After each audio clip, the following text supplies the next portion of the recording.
रैदास से लेकर के कबीर दास तक, वाल्मीकि से लेकर के वेद व्यास तक सभी गैर ब्राह्मण थे और सबको स्वीकार किया है। तो आप विद्वता के आधार पे तो ठीक है, कुछ भी कर सकते हैं, लेकिन व्यासपीठ का जो अधिकार दिया गया है वो सिर्फ ब्राह्मण को दिया गया है। जात विशेष का विषय नहीं है, लेकिन ब्राह्मण ही सर्वपूज्य है, उस पर अधिकार है। इटावा में हुए कथावाचक कांड को लेकर एक तरफ सियासत हो रही है तो दूसरी तरफ समाज में दो फाड़ हो रहा है। यादव जाति से जुड़े लोग इस घटना को अपने चश्मे से देख रहे हैं, उनकी अपनी दलीलें हैं, तो दूसरी तरफ ब्राह्मण जाति से जुड़े लोगों और संगठनों की अपनी अलग दलीलें हैं। ये विवाद इस हद तक पहुंच चुका है कि जिस गांव में कथावाचक कांड हुआ वहां अब यादव और ब्राह्मण जाति के लोग आमने सामने आ चुके हैं। हालात इतने खराब हो चुके हैं कि दांदरपुर गांव में अब पुलिस का पहरा है। खैर, इस विवाद को लेकर आम लोगों की तो अपनी अपनी राय हो सकती है, लेकिन अलग अलग संतों की इस विवाद पर क्या राय है ये जानना ज्यादा जरूरी है। अब काशी से लेकर प्रयागराज तक के संतों ने इस कथावाचक कांड को लेकर क्या कुछ बताया है, आखिर धर्म ग्रंथों के मुताबिक क्या कुछ कहा गया है, कौन व्यास गद्दी पर बैठ सकता है, कौन कथा कह सकता है, कौन क्या कर सकता है, सुनिए शिव योगी मौनी महाराज ने क्या कहा। सनातन धर्म पर आक्रमण करना लोगों का स्वभाव हो गया है। इटावा की ये घटना है जहां एक वक्ता ने हनुमान जी को तक कहा है, महिलाओं का हाथ पकड़ता है, उपद्रव करता है और उसके साथ उसके कथा व्यास के पीठ की मर्यादाओं की जब आलोचना होती है, कुछ लोग उसका विरोध करते हैं तो उनको ढोल दी जाती है, मजीरा दिया जाता है, समर्थन किया जाता है। मैं सभी लोगों से एक बात कहना चाहता हूं कि व्यास पीठ की एक मर्यादा है, उस पर विद्वान व्यक्ति ही बैठ सकता है, वह सर्वमान्य पीठ है, उस पर ब्राह्मण का ही अधिकार है।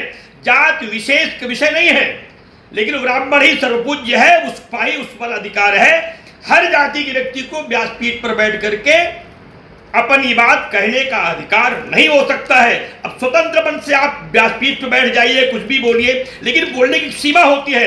आप वहां भी हनुमान जी को कुत्ता बोलेंगे, भगवान को कुछ कहेंगे, बोलने का शऊर नहीं है। उसके बाद जो कुछ भी किया जा रहा है और अब जो सियासत हो रही है, यह सब निश्चित रूप से शास्त्रवत नहीं है। किसी भी व्यक्ति को ऐसा करने का अधिकार नहीं है। यह राजनीति करने का एक जो विषय पैदा होता है, हम इसकी निंदा करते संत समाज की ओर से, और मैं पूरे समाज की ओर से एक बात कहना चाहता हूं कि संत समाज किसी ऐसे एक भी वक्ता का समर्थन नहीं करेगा जो भगवान का अपमान करेगा, सनातन का अपमान करेगा, संस्कृति का अपमान करेगा। अगर यही नेताओं को करना है फिर उस संविधान में चले जाएं और सबको दलित घोषित कर दें। आरक्षण लेना होगा तो आप बैकवर्ड बनोगे, आरक्षण लेना होगा तो आप दलित बनोगे, और जब आपको लाभ लेना होगा आप ब्राह्मण बन करके व्यासपीठ पर बैठ भगवान को गाली दोगे। ये सारी चीजें कतई स्वीकार नहीं है, हम इसकी निंदा करते हैं, घोर निंदा करते हैं। ऐसी घटनाएं समाज के लिए बहुत ही लज्जास्पद है, इसको बंद होना चाहिए।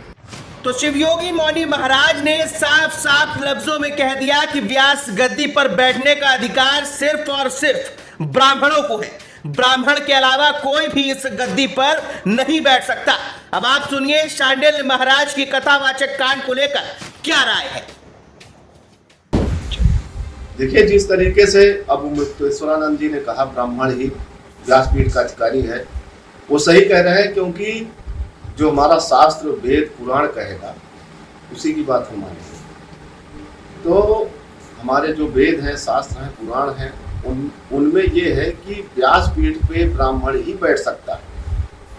भले ही आप ज्ञानवान हो सकते हैं, ऋषि महर्षि भी हुए, विश्वामित्र जी ठाकुर थे, क्षत्रिय कहा जाएगा उनको, तो आप विद्वता के आधार पे तो ठीक है, कुछ भी कर सकते हैं, लेकिन व्यासपीठ का जो अधिकार दिया गया है वो सिर्फ ब्राह्मण को दिया गया है। इसलिए व्यासपीठ पे यहाँ तक कि जो आजकल महिलाएं व्यासपीठ पे बैठ रही, उनका भी अधिकार नहीं है, क्योंकि उनको जो है हमेशा अशुद्ध माना गया है।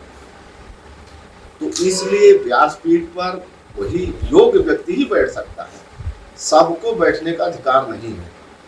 तो बहुत हद तक शंकराचार्य जी सही बात कह रहे हैं, हम उनका समर्थन करते हैं।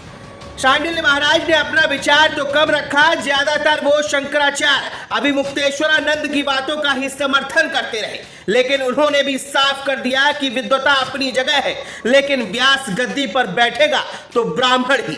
खैर, अखिल भारतीय संत समिति का क्या कहना है, ये राष्ट्रीय महामंत्री जितेंद्रानंद सरस्वती के मुख से ही सुन लेते हैं। इटावा के ब्यावर में जो कथावाचकों के संदर्भ में घटना घटी है, अगर जाति पूछ करके उन्हें मारा पीटा गया है तो भारतीय संविधान के तहत कानूनी कार्रवाई करके गिरफ्तारी होनी चाहिए। लेकिन इसका एक दूसरा पक्ष भी है कि कथा व्यवसाय के रूप में जिस प्रकार एक नया व्यवसाय फल फूल रहा है, पहले वो सज्जन बौद्ध कथा करते थे, बाद में भागवत की कथा करने लगे। एक दूसरे सज्जन, ये दोनों, एक यादव जी और एक जाटव, इनको अपना नाम छुपाने की क्या जरूरत थी? क्या इस देश में और हिंदू समाज ने गैर ब्राह्मण कथावाचकों को स्वीकार नहीं किया? बड़े से बड़े संत, रैदास से लेकर के कबीरदास तक, वाल्मीकि से लेकर के वेदव्यास तक सभी गैर ब्राह्मण थे और सबको स्वीकार किया है। तो ऐसा क्या कारण है? वर्तमान में भी सैकड़ों कथावाचक हैं जो गैर ब्राह्मण हैं और वो कथा कर रहे हैं, मर्यादा में कथा कर रहे हैं। तो ये जो कथावाचक थे, ये मर्यादा विहीनता के कारण या षड्यंत्र के तहत, और ये कथा करने गए भी तो जिसने व्यक्ति ने बुलाया उसे पता नहीं था कि ये गैर ब्राह्मण है। तो निश्चित तौर से दोनों पक्ष उत्तर प्रदेश को किसी जातिगत षड्यंत्र की आग में झोंकने के लिए आमादा है। कौशाम्बी जिले की घटना जिसमें ब्राह्मण वर्सेज पाल हुआ और दोनों पक्षों में समाजवादी पार्टी खड़ी थी, उसी प्रकार इस कथा के प्रकरण में भी समाजवादी पार्टी का अचानक से सक्रिय हो जाना और कुछ सोशल मीडिया के इन्फ्लुएंसरों के द्वारा लगातार ट्वीट करना यह दर्शाता है कि उत्तर प्रदेश के अगले विधानसभा चुनाव को ध्यान में रख करके यूपी में आग लगाने की इनकी तैयारी है।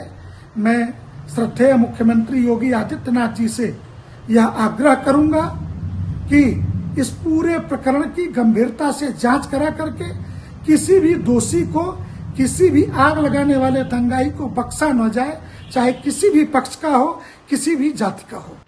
तो भैया, ये तमाम वो संत थे जिन्होंने अपनी बातों को, अपने विचारों को हमसे साझा किया। बहरहाल, आपको क्या लगता है, क्या सिर्फ ब्राह्मण ही व्यास गद्दी पर बैठ सकता है, कथा कह सकता है? क्या ये हक सिर्फ ब्राह्मणों को ही मिला है या फिर अन्य जाति के लोगों को भी? अपनी राय हमें कमेंट बॉक्स में कमेंट करके जरूर बताएं। Bureau report, the leader Hindi.